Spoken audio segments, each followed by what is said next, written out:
الله يغفر ذنوبنا ويذهب عنا غيظ قلوبنا واجرنا من مضلة الفتن ما ظهر منها وما بطن وأن الله يحفظ علينا الإسلام والإيمان ويختم لنا بالحسنى وإلى حضرة النبي محمد صلى الله عليه وسلم الفاتحة. بسم الله الرحمن الرحيم. إياك نعبد وإياك نستعين.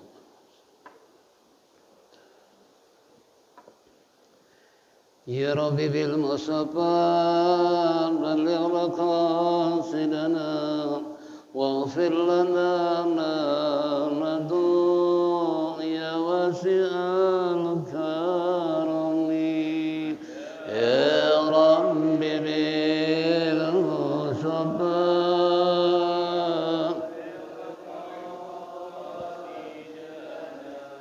واغفر لنا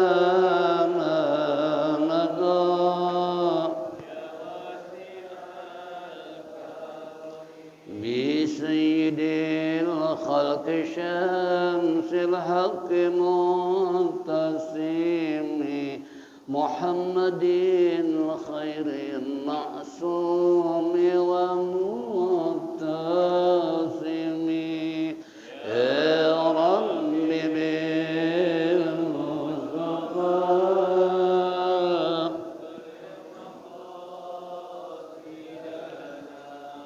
واغفر لنا ما مضى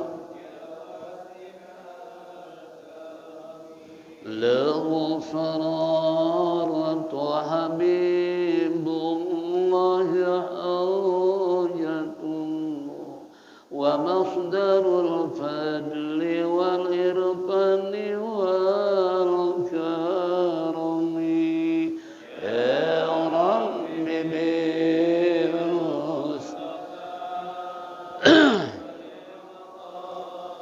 سيدنا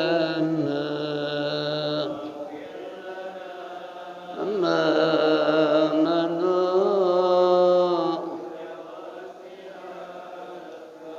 أصل الوجود وروح الكون بهجته زين الشمائل والأدب والشيم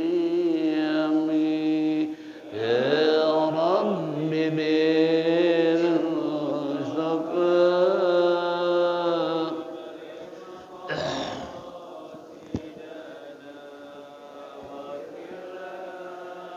ما مضى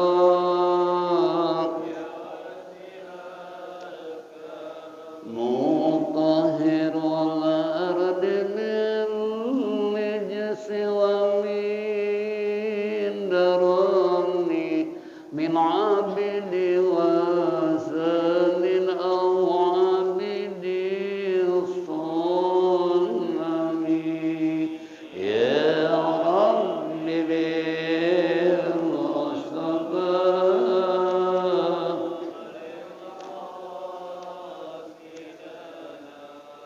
واغفر لنا ما مضى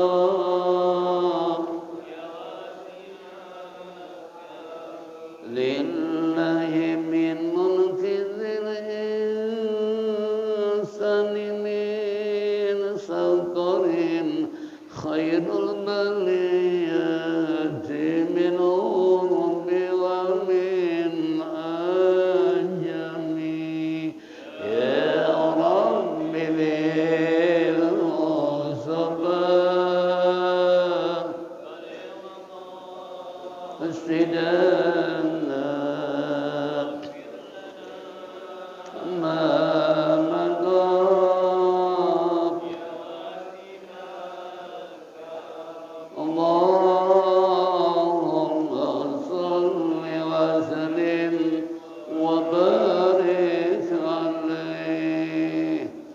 Ma'asyiral muslimin wal muslimat rahimakumullah.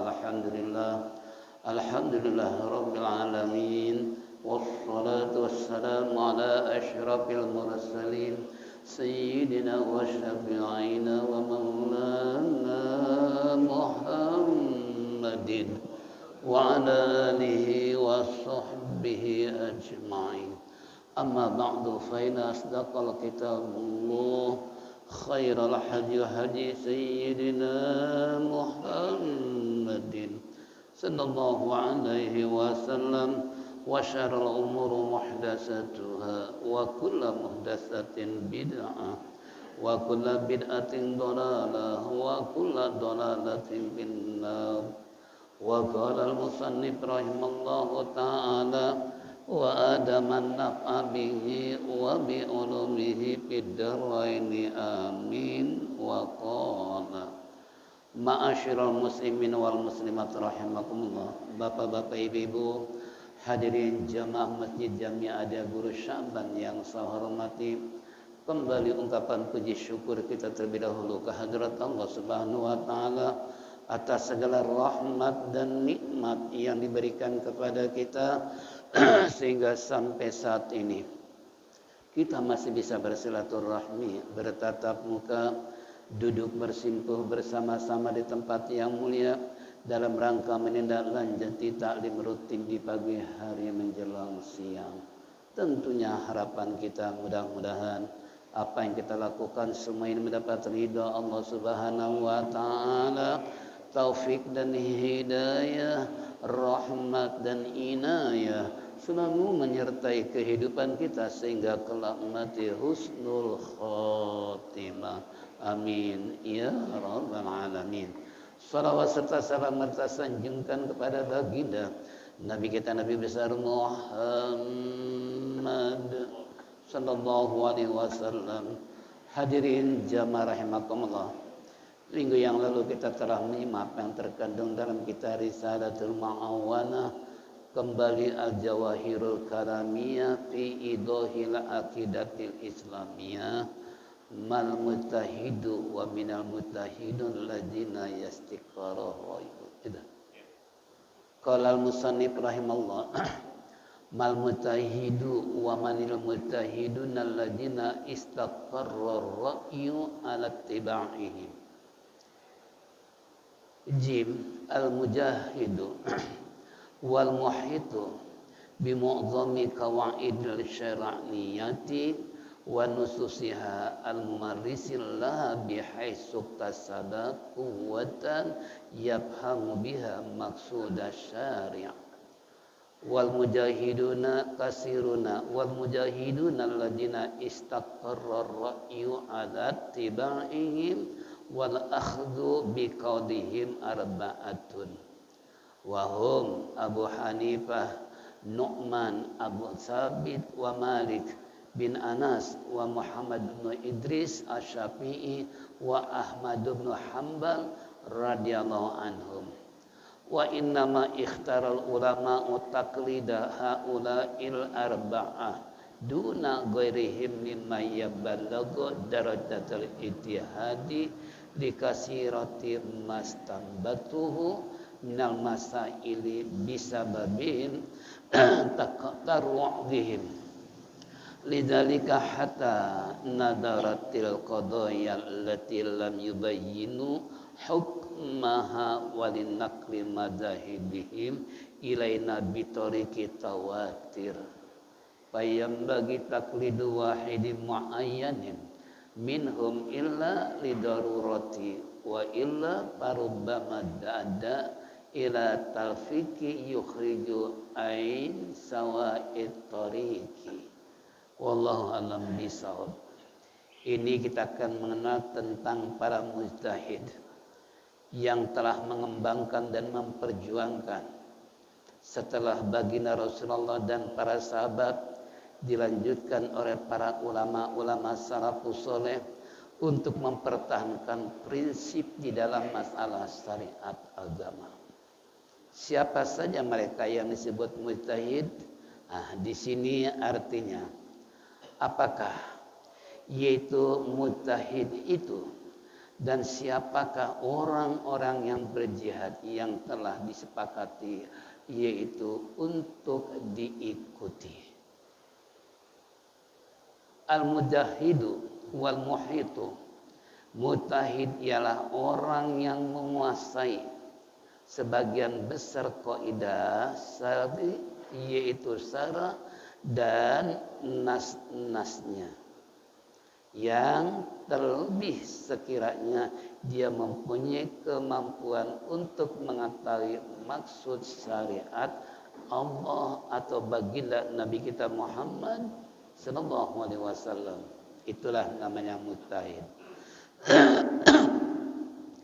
Kemudian orang-orang yang berijtihad adalah banyak, kasirun, wal mujtahidun alladzi istaqarra ar-ra'yu ala tibaihim wal ahdu biqalim arba'atu wa hum. Cuma di sini disebutkan bahwa nama-nama para mujtahid yang telah disepakati untuk diikuti dan pendapat mereka dipegangi adalah 4 arba'atun. Wahum Abu Hanifah, Nu'man ibnu Sabit. Yang pertama Abu Hanifah Nu'man bin Sabit. Yang kedua Imam Malik ibnu Anas.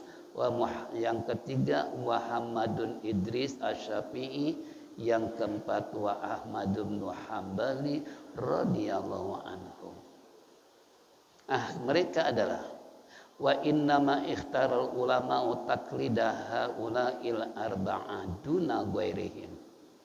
Di mana para ulama yaitu memilih, di mana bertaklid kepada orang-orang 4 ini, bukan istilah mujtahid lainnya dari kalangan orang yang telah mencapai derajat ijtihad. Karena banyak masalah yang telah, yaitu mereka putuskan dengan dalil hadis atau Al-Quran. Karena mereka spesialis untuk itu. Hingga jarang sekali masalah-masalah yang belum mereka yaitu terangkan hukumnya. Selain itu, ini kembali kata musannif.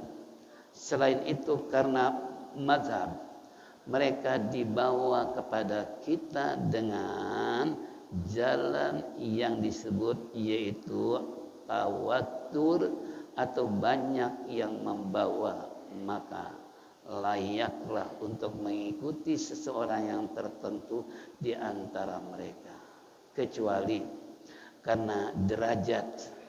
Bila tidak, maka itu akan mendatangkan pada talfik, yaitu perumpamaan antara madhab, kemudian yang akan mengeluarkan dari jalan yang lurus. Inilah tentang para mujtahid. Mujtahid itu orang yang telah berjuang mengembangkan, membahas dan sekaligus mempertanggungjawabkan tentang hukum yang daripada Al-Quran maupun hadis baginda Nabi kita Muhammad SAW. Karena ahlu sunnah wal jamaah di kalangan nahdiyin, orang-orang NU, pedoman dasar hukumnya pertama Al-Quran, yang kedua hadis, yang ketiga ijtihad para ulama, yang keempat qiyas. Ini yang dimaksud para mujtahid. Walaupun di luar 4 macam ini masih banyak, namun ulama-ulama sepakat hanya 4 inilah yang harus kita ikuti sebagai dasar hukum. Nah, sehingga dari guru ke murid, dari murid ke guru, guru ke murid, ini 4 ini mempunyai peranan yang begitu sangat luar biasa. Padahal contoh di mana Imam Malik, Imam Hanafi sebagai ahlur ra'yi, orang yang berpikir ijtihad dengan pikirannya, makanya terkenal dengan ahlur ra'i, ya. Begitu juga Imam Malik. Padahal guru dengan murid, Imam Syafi'i murid Imam Malik, Imam Ahmad murid Imam Syafi'i. Tapi 4 mujtahid ini kalau bahasa kita walaupun berbeda pendapatnya, tapi nggak pernah saling menyalahi, saling menyalahkan, saling menuding. Ente salah, ente termasuk ahlu bid'ah dolalah. Enggak. Padahal ini Al-Quran, hadis, semua di luar kepala. Sehingga makanya mereka berani memberikan komentar Quran maupun hadis baginda Nabi kita Muhammad sallallahu alaihi wasallam. Dan ada juga di antara 4 ini sepakat untuk menentukan hukum. Salat 5 waktu mereka sepakat. Enggak ada yang menolak. Zuhur harus 4, asar 4, maghrib 3, isya 4, subuh 2. Itu sepakat 4 ulama ini. Enggak bisa istilahnya untuk dirubah. Maghrib 1 rakaat, zuhur 2 rakaat umpamanya. Itu ijtihad mereka sesuai dengan konteks yang diperintahkan Allah maupun baginda Nabi kita Muhammad SAW. Mereka enggak berani untuk merubah. Nah, kalau mereka berubah berarti menyalahi hukum yang disyariatkan oleh Allah maupun baginda Nabi kita Muhammad sallallahu alaihi wasallam. Walaupun secara global mujmal Allah merintahkan aqimus shalah, dirikan oleh kamu salat. Nah, bagaimana cara salat? Allah nerangin enggak? Allah nerangin enggak? Enggak kan? Dari mana cara salat tersebut? Nah, sebagai mubayyinnya yang menjelaskan tentang salat masing-masing tersebut adalah baginda Nabi kita Muhammad sallallahu alaihi wasallam. Nah, tata cara salat ini dikembangkan oleh 4 orang tadi. Kenapa? Karena mereka sangat jauh rentang antara pertemuan Rasulullah dengan para mujtahid ini. Itu bukan setahun 2 tahun, bukan puluhan tahun. Untuk menentukan bagaimana sih cara salat Nabi kita Muhammad SAW. Nah, mereka berijtihad. Berijtihadnya di mana? Imam Hanafi cara salat Allahu Akbar, kan ada begini kan. Lalu ada lagi Imam Malik, Allahu Akbar dilepas, enggak sedekat. Ada lagi Imam Syafi'i, Allahu Akbar di atas pusat. Ada lagi Imam Ahmad bin Hanbal, Allahu Akbar di bawah pusat. Itu udah berbeda kan? Ya. Imam Syafi'i di sini, Imam Hanafi di sini, Imam Malik dilepas, Imam Ahmad di bawah pusat. Itu namanya ijtihad. Padahal ayatnya sama, aqimus shalah, dirikan oleh kamu salat. Bagaimana cara salatnya? Itu nah, mereka ijtihad seperti yang begini, yang begini, yang dilepas dan yang begini. Semuanya benar atau salah? Benar salah? Benar kan? Menurut pendapat masing-masing. Nah, makanya kalau kita sebagai pengikut Imam Syafi'i jangan coba sholat Allahu Akbar. Itu kan? Kenapa? Itu berarti kita telah mencampur adukan pendapat yang berbeda. Sedangkan jalur NU Ahlus Sunnah wal Jamaah berpedoman kepada mazhab Imam Syafi'i. Ya, ibu-ibu sudah bahas dalam kitab Syu'bul Iman, pengikut Imam Syafi'i negara mana saja. Ini 4 masing-masing punya pengikut dari berbagai macam negara. Ya, mayoritas Indonesia Imam Syafi'i. Nah, makanya kembali kepada kita semua itu mengenal perbedaan tentang cara sholat. Karena kita tidak tahu secara persis bagaimana Rasulullah ketika melihat para sahabat sholat salam, kata Rasulullah, antum belum sholat, ente belum sholat. sholat lagi. Anda belum sholat, sholat lagi. Sampai 3 kali nih sahabat bingung oleh Rasulullah, diperhatikan ternyata sholatnya belum benar. Itu kan, sehingga muncul hadis sallu kama raaitumuni usolli. Ini asbabul wurud, sebab turun hadis ini melihat sahabat 3 kali sholat dianggap Nabi enggak benar. Coba apalagi kita yang zaman 1400 tahun yang lalu Nabi masih hidup. Makanya kita jangan merasa benar bahwasanya yang lain salah sholatnya, ini yang benar kayak gue. Itu jangan sombong. Karena kita nggak persis lihat Rasulullah bagaimana sholat ya. Tapi kita punya patokan kalau ulama kita, terutama di kalangan orang-orang Nahdiyin, berdasarkan satu hadis. Al ulama warasatul Ambiya. Ulama itu pewaris Nabi. Ya ikutilah apa yang dikatakan oleh ulama, apa yang diajarkan oleh ulama, karena mereka ada keturunan warisan dari Nabi. Nah kalau bukan ikut ulama, jangan coba-coba kita akan bisa melakukan sesuai dengan sunnah Nabi. Itu kan? Karena Nabi yang menyabdakan al ulama warasatul Ambiya, ulama itu pewaris Nabi. Tapi jangan coba-coba ngaku ulama. Iya kan? Yang kedua kata Allah, innama yakhshallahu min ibadihil ulama. Hanya saja yang takut kepada Allah adalah para ulama. Berarti kalau selain ulama enggak takut kepada Allah. Itu naudzubillah min dzalik. Nah, ini kembali mengenal para mujtahid tadi. Nah, kemudian di mana para mujtahid di dalam melakukan pendapat dalam satu ayat yang berbeda. Itu namanya mujtahid. Contoh lain,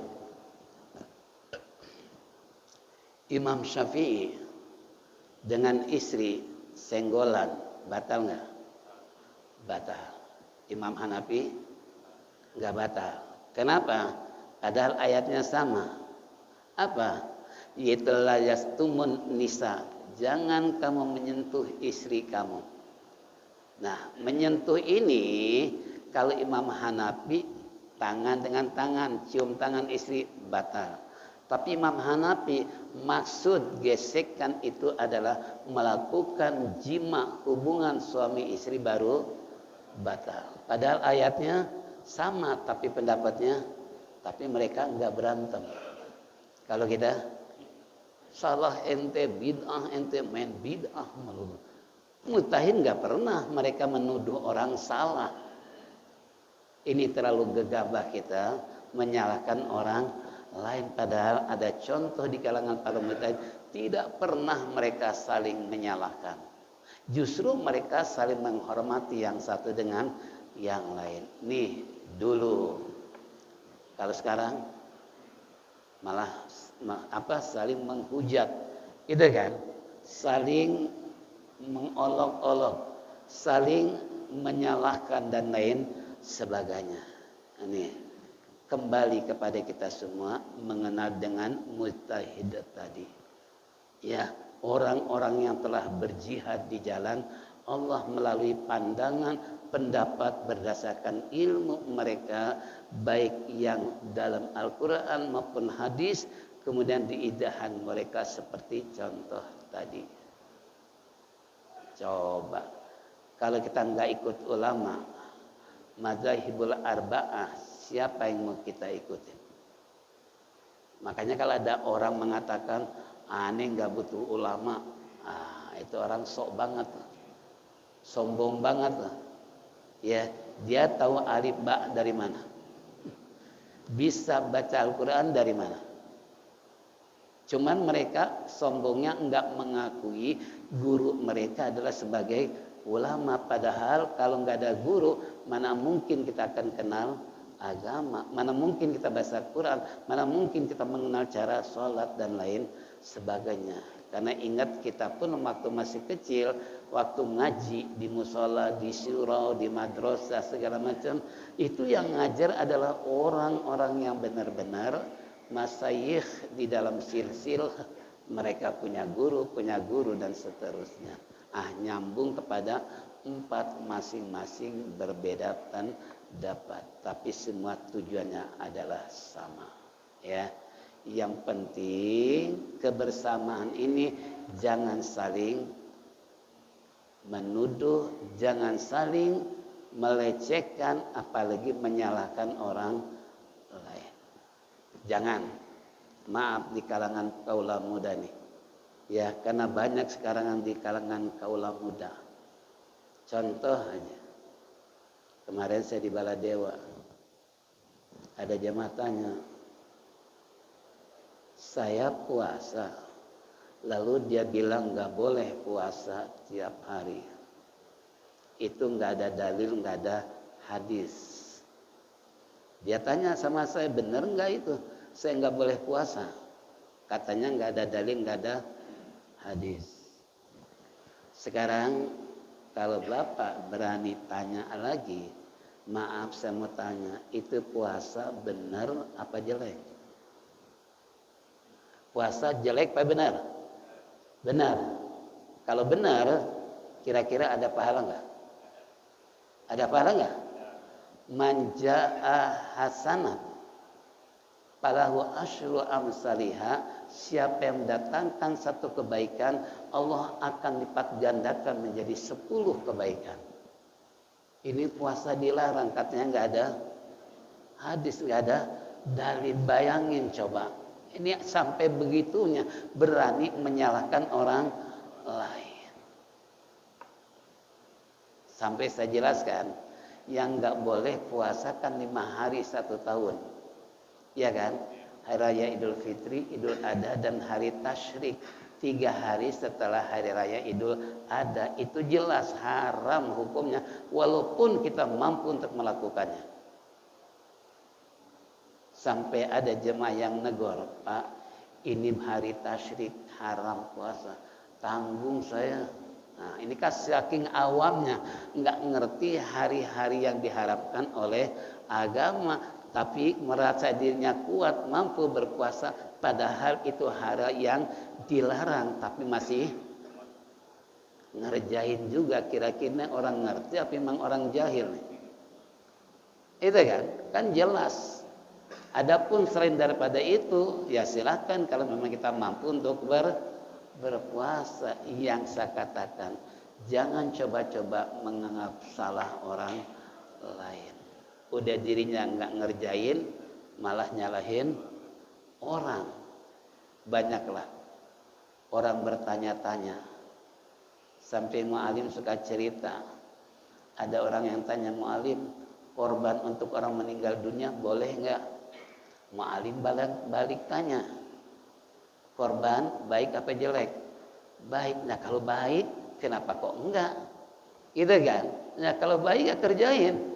Kalau jelek baru jangan dikerjain. Itu jawaban praktis yang masuk akal. Sebab timbal balik pertanyaan sebagai interaksi. Kalau Anda gak percaya itu adalah baik, ya silakan Anda mati duluan. Nanti merasakan setelah mati pahala yang Allah berikan kepada mereka yang berbuat baik. Ini contoh, ya. Jadi makanya jangan sekali-kali menyalahkan orang lain. Silahkan Anda berpendapat, tapi nggak semua orang akan sama pendapatnya. Jelas pasti akan berbeda. Rambut boleh sama hitam, tapi pikiran akan berbeda-beda. Nggak bisa disatukan.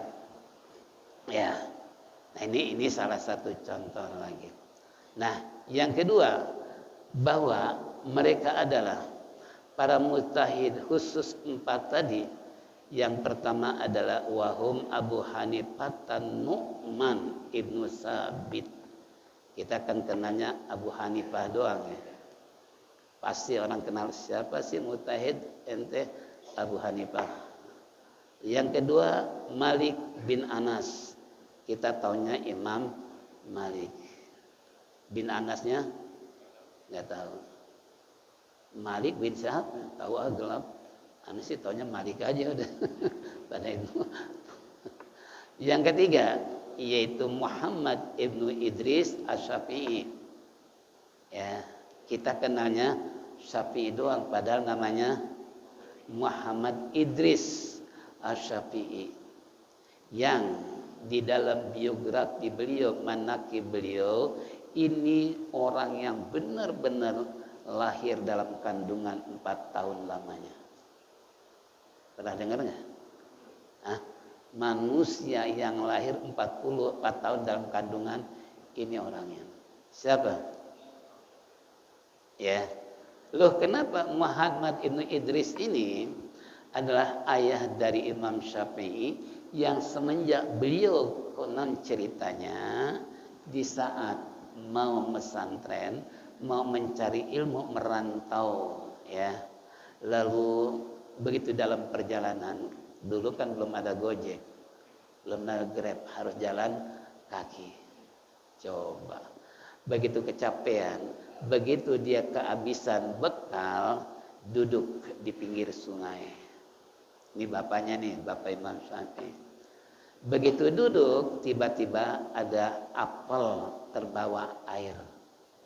Karena lapar, karena haus, ada apel terbawa air, kira-kira ambil jangan? Ambil jangan? Nafsu manusia pasti ngambil, apalagi lagi udah diambil. Baru digigit, baru sadar, loh ini apel kenapa main makan aja, ini bukan punya saya, bukan hak saya. Itu baru digigit doang, dia sadar bahwa apel bukan milik dia, padahal ini apel dibawa oleh siapa yang punya, kan pasti nggak ada yang tahu. Iya kan? Nah, tapi Muhammad ibnu Idris ini ingin menghalalkan apel yang sudah digigit, dia harus mencari, mencocokkan di mana nih kebun apel. Dia akan cocokkan dari dahan yang sudah ada, pas enggak? Kalau pas berarti ini dia pohonnya nih. Coba sampai segitunya orang dulu. Iya kan? Kalau orang sekarang udah ketahuan orangnya punya, main sikat aja. Udah ketahuan punya pemerintah, main sikat aja, miliaran. Itu kan, orang ngedulin gara-gara mau gigit satu gigitan aja nggak berani dilanjutkan makan. Dia menelusuri dari sungai terus ke pinggir-pinggir sungai untuk mencari kebun apel. Cerita singkatnya nih, katakanlah apel. Begitu ada kebun apel, di sana ada seorang petani yang sedang, kata orang Sunda bilang, lagi ngarit ya, lagi main rumput ya. Begitu lihat, wah ini pohon apel nih. Nah gitu pohon apel, dilihat setiap dahan apel, nih yang cocok nih sama dahannya yang mana nih. Terus sampai begitu tuh. Kalau kita kan masa bodoh, yang penting mau nggak nyocokin gitu. Capek deh. Gitu kan, dicocokin satu-satu. Wah pas cocok nih, ini berarti dari sini nih. Langsung disamperin tuh petani.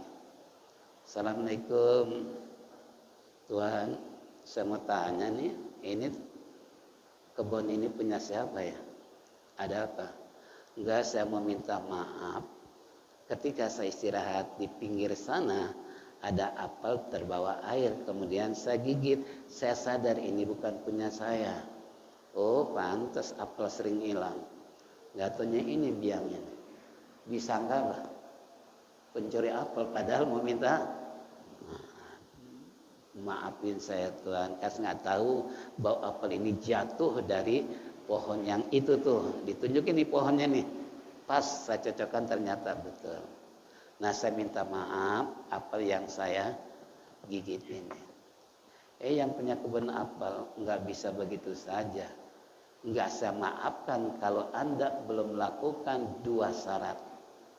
Apa itu syaratnya? Anda harus bekerja di kebun saya selama 1 tahun tanpa gaji. Loh, saya kan mau pesantren, kenapa suruh jadi?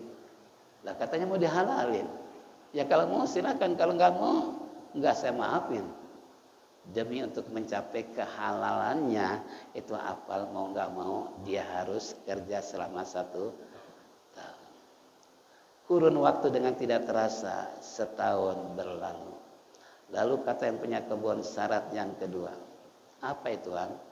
Anda harus menikahkan anak saya yang nggak punya kaki, nggak punya tangan, nggak punya kuping, persis kayak apa? Apa? Kalau perempuan doyannya apa? Terong ya. Tahu terong? Ya persis kayak terong. Itu cerita singkatnya.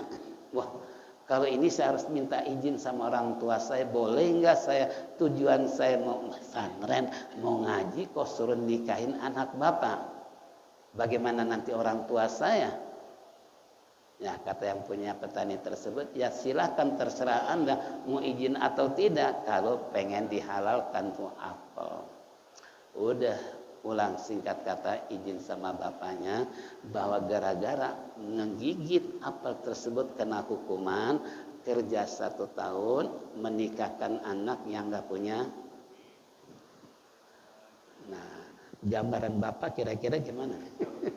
Ya, perempuan nggak punya kaki, nggak punya mata, nggak punya telinga, itu kan nggak punya mulut.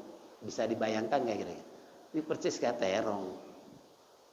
Nah, demi untuk mencapai kehalalan dikerjain izin pulang sampai di rumahnya. Kalau memang itu ingin minta halal silakan, bapak izinkan untuk menikahkan anak petani. Data, saya udah izin sama orang tua saya, diizinkan untuk menikah anak bapak. Baiklah kalau gitu, hari ditentukan. Pada hari haknya penghulu datang kumpul masyarakat menikahkan anak petani yang konon katanya persis kayak terong. Dia berpikir terus dalam melaksanakan nikah, apa iya? Masa nggak punya kaki sih orang? Masa nggak punya tangan gitu kan? Nah, acara nikah selesai. Sekarang dipersilakan pengantin pria untuk masuk kamar pengantin perempuan. Kalau dulu kan nikahnya kamar perempuan di kamar dulu, setelah akad baru. Kalau sekarang kan kagak. Diapain? Direndengin, itu ngecas duluan. Dosa nggak? Dosa nggak? Udah gitu pakai kerudung lagi satu apa? Satu kerudung ya. Suami perempuannya padahal kan belum sah. Udah dempetan begitu, udah gitu dimasukin kamera lagi. Foto cret. Ya Allah Rabbi. Nah, adat orang dulu nggak begitu tuh. Anak perempuan nggak boleh dikeluarkan sebelum akad. Yang penting kan syarat nikah ada wali, ada calon pengantin pria. 2 orang saksi, gitu kan ijab kabul. Kan rukun nikah kan ada 5. Nah, perempuan nggak perlu, yang penting ada wali. Nah, sekarang malah direndengkan satu kerudung. Kalau dulu nggak seperti itu, ya. Setelah nikah baru si perempuannya disuruh keluar karena udah sah ketika ijab kabul. Saya kawinkan, saya nikahkan engkau dengan putri kandung saya Fatimah dengan mas kawin 5 gram emas dibayar tunai. Saya terima nikahnya Fatimah bin Ahmad dengan mas kawin tersebut dibayar tunai.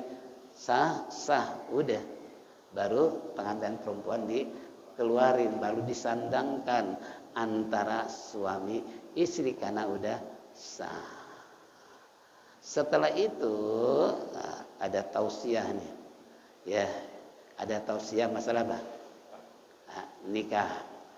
Setelah itu apa? Sigot taklik, sumpah setia suami dan istri.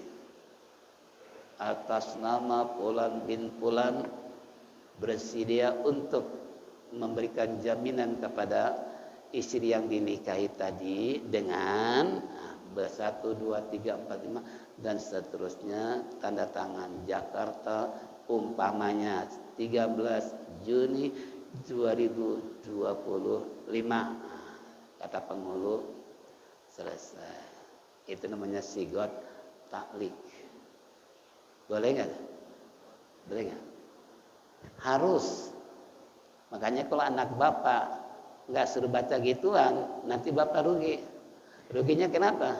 Sumpah setianya nggak ada. Begitu dia udah merasa ini ditinggal istrinya, sementara di situ apabila saya meninggalkan suami istri selama 6 bulan lamanya, kemudian dia melapor ya kepada pengadilan tinggi agama, kemudian diterima pengaduannya, maka jatuhlah talak 1 dengan iwat 10.000 rupiah. Itu contoh seperti itu. Nah ini kembali tadi. Nah begitu Imam siapa tadi? Idris Muhammad ibnu Idris masuk kamar, kaget. Kagetnya kenapa? Ini sih bukan kayak malah ini anak gadis tercantik di daerah, coba bayangin. Komplain nih mantu, mertua maaf nggak sesuai dengan apa yang diceritakan mertua, katanya nggak punya kaki buat tanya. Ternyata putri bapak adalah tercantik di daerah sini. Nah, apa kata mertuanya? Begini nak, nah, sekarang jadi anak mantunya. Anak bapak punya kaki, tapi kaki nggak pernah pakai jalan ke sana sini, wurawiri, apalagi dulu belum ada Alfamaret, Indomaret. Kalau perempuan sekarang kan mandar-mandirnya kemana? Belum pernah keluar rumah juga nggak pernah anak saya. Makanya saya anggap nggak punya kaki kan. Apalagi tangan nggak pernah colak-colek, ambil ini ambil itu segala macam. Mata pun nggak pernah dipakai jelalatan lihat sana lihat sini. Makanya saya katakan kalau Anda sanggup seperti itu, ternyata Anda gentleman. Ternyata Anda serius pengen menghalalkan apa yang sudah digigit. Nah sekarang saya halalkan tuh. Itu kan proses pernikahan sudah berlalu. Begitu mengandung istrinya 4 tahun. 4 tahun. Karena waktu itu belum ada sesar ya. Sesar. Belum ada dokter. Karena Habib dari Tebet pernah istrinya mau melahirkan. Dokter ini memaksa nih, Bib. Ini udah lambat 10 menit. Harus disesar. Apa dia bilang? Dok, sabar, kenapa sih? Anak saya nggak bakalan betah di dalam perut, pasti lahir kok. Tunggu aja nanti beberapa menit. Emang nggak bayar gitu? Sekarang kan melahirkan 15 juta. Bayangin. PJS nggak menerima. Iya kan? Ini coba bayangkan. Makanya di sini pas begitu dia katakan tunggu beberapa menit, yuk sama-sama dok sama saya. Beberapa menit, cret teriak bayi lahir tuh. Alhamdulillah anak saya nggak betah di perut ibunya.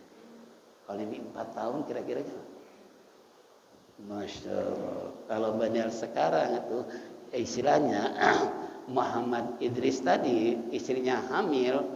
Jangankan 4 tahun, lewat 1 bulan aja langsung didodet. Perutnya diapain? Dibelek, luar. Sehingga lahir sedemikian rupa, luar biasa, otaknya sangat cerdas. Ketika umur 7 tahun dah hafal Quran, 10 tahun hafal karangan gurunya. Siapa? Imam Malik, kitab Muwatta. Jadi kalau Bapak lihat di rumah saya kitab Muwatta, 1 jilidnya segini. 4 jilid berarti segini, segini, segini. Lihatnya aja boro-boro mau bacanya. Lihatnya aja udah apa? Udah bingung gitu kan. Itu Muwatta karangan gurunya. Nah, begitu dia isinya umur 10 tahun mau ngaji dengan Imam Hanafi dengan Malik tadi guru, saya mau ngaji dengan guru.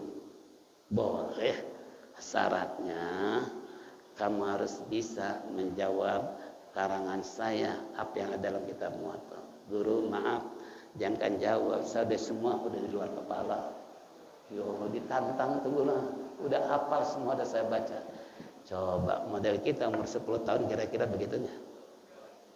apalagi hafal Quran, Yasin aja di bangkotan nggak hafal apa. Udah tua nggak hafal apa, apalagi umur 7 tahun, masya Allah, luar biasa. Mu'alim bilang apa? Ini ibarat pepaya udah matang di pohon. Kalau pepaya matang di pohon manis ya, bukan manis lagi. Duren kalau matang di pohon manisnya luar biasa. Inilah yang bernama yaitu Imam Syafi'i. Saya ceritakan beliau saja. Kenapa? Karena ini pengikut mayoritas di Indonesia, terutama yang beraliran Sunni, Ahlus Sunnah wal Jamaah, disebut Nahdiyin. Ya, ini kembali pada kita semua. Ini Imam Syafi'i, ya. Jadi banyaklah manaqib beliau, karya-karya beliau yang tidak sedikit, bahkan kembali bahwa beliau adalah diakui begitu Imam Syafi'i berpendapat begini begitu yang paling logis untuk mengeluarkan dalil-dalil yang ada. Itulah Imam Syafi'i sangat teliti sekali. Ya diakui oleh mereka tuh, ya. Tapi kembali tadi, ini Imam Syafi'i sebagai mujtahid yang diikuti oleh mayoritas umat Islam Indonesia. Ya. Nah, kemudian yang keempat, Ahmad bin Hambal. Waktu tinggal 3 menit lagi. Ahmad bin Hambal radhiyallahu anhu, wa inama ikhtaral ulama taqlidah haula'il arba'ah, di mana para pengikut mereka adalah memilih 4 ulama mujtahid itu boleh kita taklid. Apa taklid? Mengikuti aturan yang sudah diijtihadkan oleh mereka. Itu namanya taklid. Tapi jangan taklid buta. Taklid buta artinya kita nggak mau belajar tentang Imam Syafi'i bagaimana sih cara wudunya.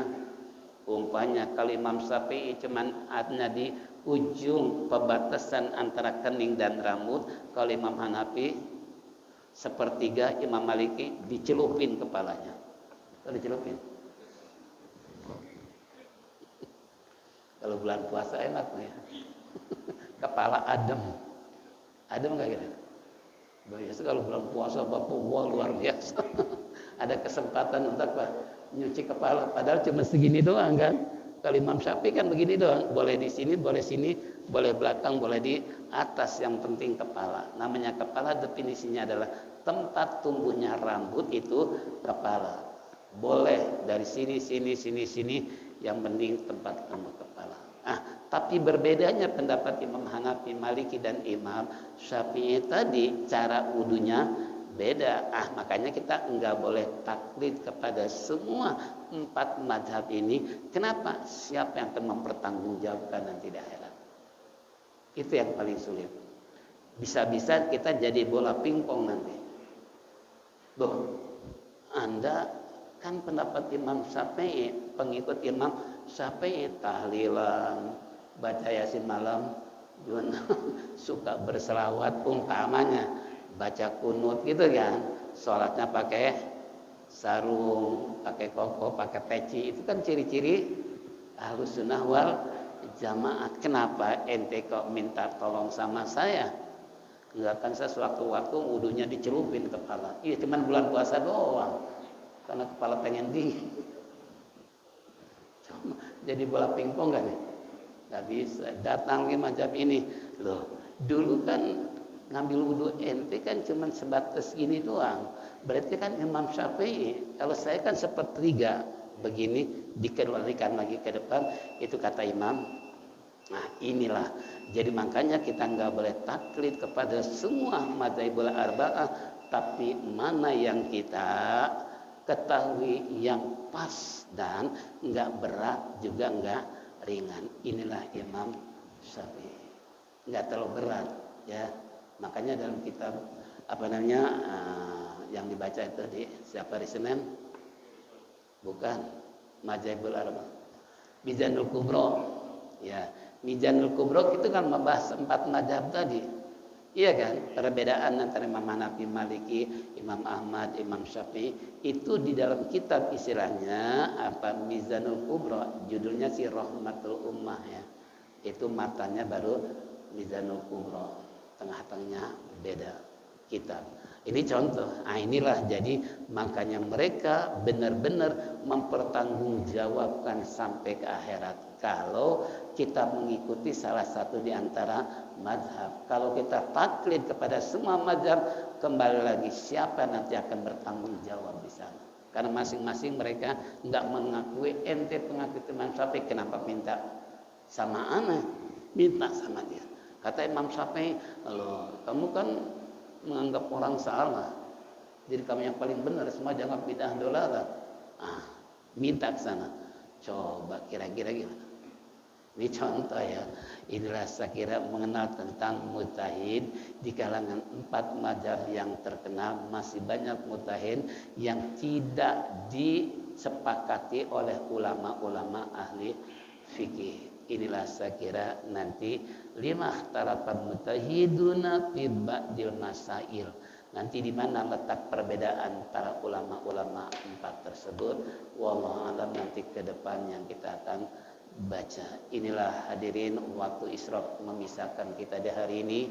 Harapan kita mudah-mudahan 2 minggu yang akan dikembalikan untuk duduk bersama-sama di tempat ini dan kita memperoleh ilmu yang bermanfaat dari dunia sampai ke alam akhirat. Mari kita sama-sama tutup dengan zikir tauhid. Falyatafaddal masykur.